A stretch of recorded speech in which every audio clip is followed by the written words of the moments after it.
Namaste everyone. Welcome back to my channel.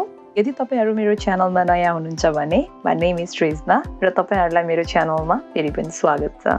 आज म तपाईहरुलाई हामी नेपाली नारीहरुको सबैभन्दा महत्त्वपूर्ण चाड तीजको लागि कसरी रेडी हुने भनेर देखाउन जाँदै छु र आज चाहिँ म यो भिडियोमा दुईटा तीजको मेकअप लुक गर्छु। एउटा चाहिँ सारै नै सिम्पल र जो कोहीको लागि पनि सुइटेबल हुने, जसलाई चाहिँ धेरै मेकअप मन पर्दैन, ज्वेलरीहरु मन पर्दैन अथवा अनम्यारिड हुनुहुन्छ अथवा म्यारिड पनि हुनुहुन्छ र त्यही मैले भनिहाले जसलाई चाहिँ धेरै चटकमटक खालको मेकअप मन पर्दैन भने लाइक उहाँहरुले गर्न सक्नुहुन्छ यो लुक चाहिँ। यो लुक चाहिँ सारै नै सजिलो र सारै नै सिम्पल खालको छ। सो डेफिनेटली जो कोहीसँग टाइम पनि एकदमै कम छ भने पनि तपाईले यो लुक ट्राई गर्न सक्नुहुन्छ।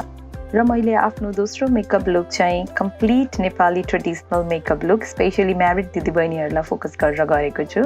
Complete Nepali traditional makeup look भन्नाले मैले चाहिँ यो मेकअप लुकमा चाहिँ लाइक चुल्ठो, तिलरी जस्तो नेपाली गरगहना युज गरेको छु।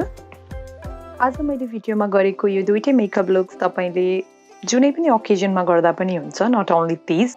आई होप तपाईहरुलाई मेरो यो भिडियो मन पर्छ। इफ मन पर्छ भने मेरो च्यानललाई प्लिज सब्स्क्राइब गरिदिनु होला र मेरो यो दुईटै मेकअप लुक मध्ये तपाईहरुलाई अझै बढी चाहिँ कुन मन पर्यो भनेर तल कमेन्ट गरिदिनुस् होला। ल अब मेकअप सुरु गरे है त। स्किन त्यस्तो ड्राई त होइन तर अचेल चाहिँ एकदमै ड्राई भइरहेको छ। I don't know why, maybe विन्टरले गर्दा पनि होला। त्यही भएर आज चाहिँ म यो सिम्पल भन्ने ब्रान्डको मोइस्चराइजर युज गर्न गइरहेको छु। यो मोइस्चराइजर चाहिँ एकदम नै राम्रो छ। यसको कन्सिस्टेन्सी हेर्दा थिक भए पनि स्किनमा चाहिँ एकदम मजाले ब्लेन्ड हुन्छ यो। आफ्टर मोइस्चराइजर म अन्डर आई क्रिम पनि युज गर्न गइरहेको छु। म चाहिँ यो ओले हेनरिक्सनको अन्डर आई क्रिम युज गर्दैछु। यो आई क्रिम चाहिँ मलाई लाइक एकदम नै मनपर्छ। यो लाइक मैले सबैभन्दा बेसी युज गर्ने आई क्रिम मध्ये हो। So as you can see यो जार नै एम्टी हुन लागिसक्यो एन्ड यो चाहिँ मेरो थर्ड जार हो। प्राइमरको लागि चाहिँ म प्रोफेसनल पर्ल प्राइमर युज गर्दैछु। यो चाहिँ मेरो one of the favourite primer हो एन्ड इट्स अ बम। यो प्राइमर चाहिँ मैले जस्ट आफ्नो स्किनमा पोर्सले बेसी इफेक्ट गरेको एरियामा मात्रै लाउँछु, जस्तै गालामा, नाकमा, अनि त्यसपछि निधारमा अनि चिउडोमा। फाउन्डेसनको लागि चाहिँ म आज यो डियोरको फाउन्डेसन युज गर्न जाँदैछु। तपाईले कुनै पनि फाउन्डेसन युज गर्न सक्नुहुन्छ आफ्नो स्किन टाइप र आफ्नो स्किन सेटको अनुसार।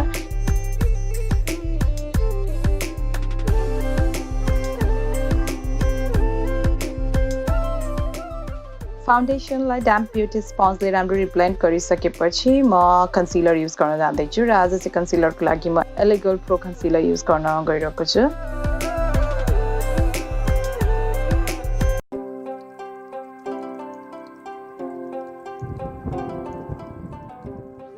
यो कन्सिलर चाहिँ like one of the most used कन्सिलरमा पर्छ मेरो र म यो सबैलाई एकदम नै हाइली रिकमेन्ड गर्छु। लाइक फ्रम बोथ साइड एकदमै राम्रो पनि छ र एकदम नै एफोर्डेबल पनि छ र नेपालमै पनि एकदम नै इजिली अभाइलेबल पनि छ यो concealer. As a last day for my base makeup म चाहिँ यो नार्सको फेस पाउडरले आफ्नो सबै फेसको मेकअपलाई सेट गर्न गइरहेको छु।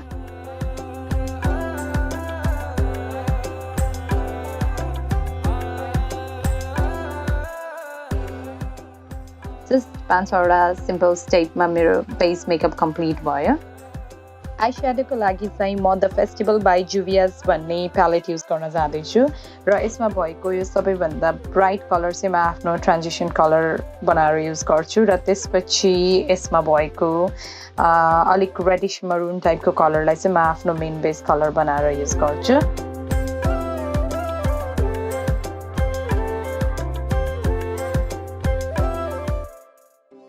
So I'm using my blending brush यो आईस्याडो राम्ररी ब्लेन्ड गर्नको लागि। यो चाहिँ एकदम इजी र सिम्पल मेकअप लुक भएको भएर म जस्ट यही दुईटा कलरको आईस्याडो मात्र आज युज गरिरहेको छु। म आँखाको मुनिपट्टि पनि यही दुईटा कलरको आईस्याडो लगाउँदैछु।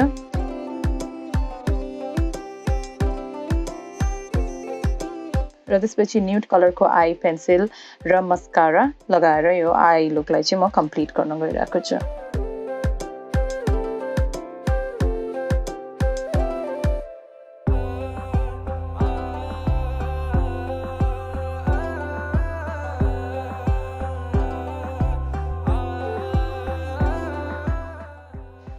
फेसमा अलिक वार्म कलर देखाउनका लागि चाहिँ म यो होलाको ब्रोन्जर युज गर्दैछु।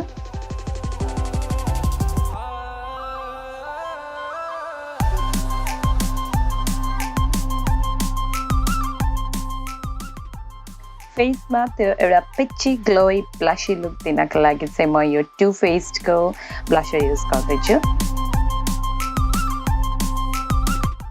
I'm going to use silver color from same the Festival by Juvia's palette as a highlighter. म चाहिँ यो आफ्नो इनर कर्नर, ब्राउ बन र फेस अनि त्यसपछि आफ्नो क्युपिड बोमा लाउन गइरहेको छु।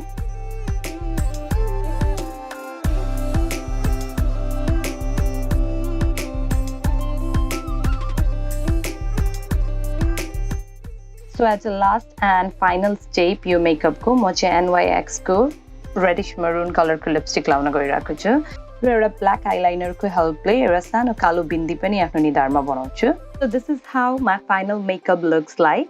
Simple, easy yet elegant.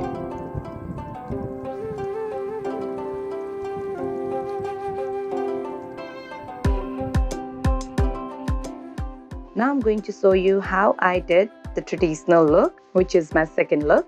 यो सेकेन्ड लुकमा चाहिँ मैले आफ्नो बेस मेकअप सेम नै राखेको छु। आई मेकअपमा चाहिँ केही अरू आई स्याडो कलरहरू थपेको छु, हल्का लिपको कलर चेन्ज गरेको छु। बाँकी सबै कुराहरू सेम नै छ। लाइक स्पेसली मैले आफ्नो फेसको बेस मेकअप अब जस्तो कि फाउन्डेसनहरू अनि ब्लसरहरू, ब्रोन्जरहरू केही पनि चेन्ज गरेको छैन। त्यो सबै जस्ताको त्यस्तै छ। जस्ट ड्रेस, ज्वेलरी, अलिकति आई लुक र लिपस्टिक कलर र टिकाको कलर मात्र चेन्ज गरेको छु।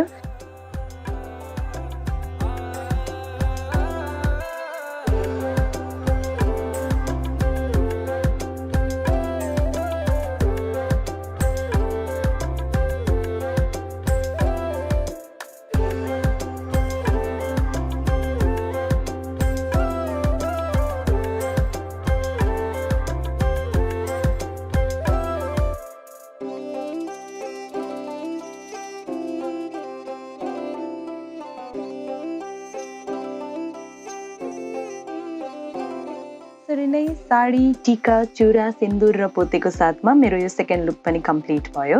आशा छ तपाईहरुलाई मेरो यो भिडियो मन पर्यो होला। सधैँ चाहिँ मलाई यसरी नै माया गरिराख्नु and happy Teej to everyone. अहिलेको यो कोभिड-19 को जटिल स्थितिमा तपाईहरु जहाँ हुनुहुन्छ एकदम सेफ तरिकाले तीज मनाउनुस् र आफू पनि सुरक्षित बस्नु र आफ्नो आफन्तजनलाई नि सुरक्षित राख्नुस्। Namaste and happy Teej once again. See you soon with brand new video. Till then, stay strong, stay safe. Bye.